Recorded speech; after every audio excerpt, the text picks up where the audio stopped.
শাসক দলের নেতা মন্ত্রীদের সঙ্গে প্রকাশ্যেই শ্বেতা খানের ছবি মন্ত্রী অরূপ রায় থেকে শুরু করে প্রাক্তন মন্ত্রী রাজীব বন্দ্যোপাধ্যায়ের সঙ্গেও। আটক শ্বেতার দুই ভাই সহ মোট ৩ জন। এখনো অধরা শ্বেতা ও আরিয়ান খান। শ্বেতা খান এতদিনে এই গুণধর শ্বেতার কুকীর্তি প্রায় সকলের সামনে চলে এসেছে। যত দিন গড়াচ্ছে ততই যেন বেরিয়ে পড়ছে ঝুলি থেকে বেড়াল।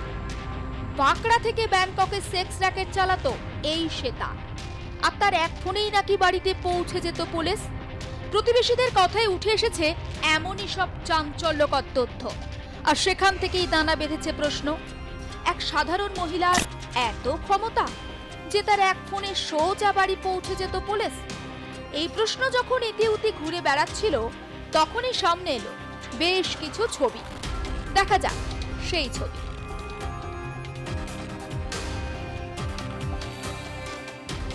ছবিতে গোলাপি সালোয়ারে দেখা যাচ্ছে শ্বেতা খানকে। ছবিতে তিনি একা নন, পিছনে দাঁড়িয়ে থাকতে দেখা যাচ্ছে আরো বেশ কয়েকজনকে।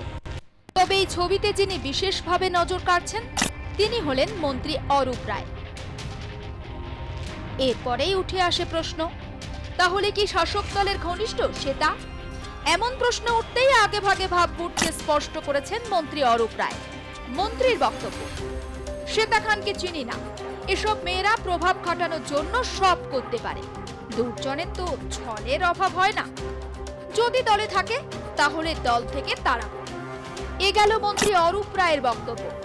প্রথম ছবি দেখালাম, মন্ত্রী কি বলছেন তাও শোনালাম। এবার দেখা যাক দ্বিতীয় ছবি।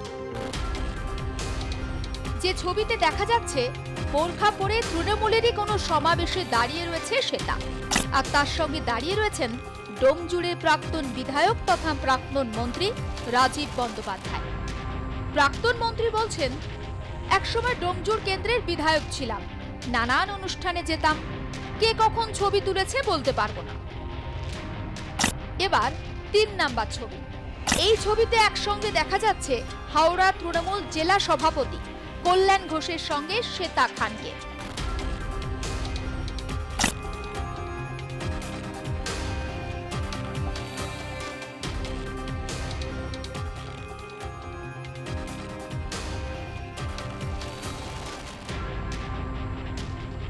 সোশ্যাল মিডিয়ায় নিজেকে তৃণমূল কর্মী হিসাবে পরিচয় দিতেন শ্বেতা।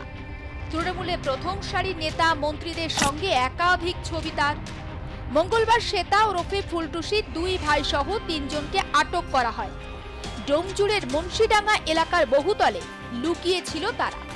বাঁকড়া ফাঁড়ি পুলিশের অভিযানে আটক ফুলটুসির 2 ভাই, তবে এখনো অধরা শ্বেতা ও আরিয়ান। মঙ্গলবার শ্বেতা খানের বাড়ির পিছন থেকে নির্যাতিতার মাথার চুল উদ্ধার করে বাঁকড়া ফাঁড়ির পুলিশ। চলছে তদন্ত। হাওড়া থেকে রণজিৎ রায়ের রিপোর্ট, আর প্লাস নিউজ।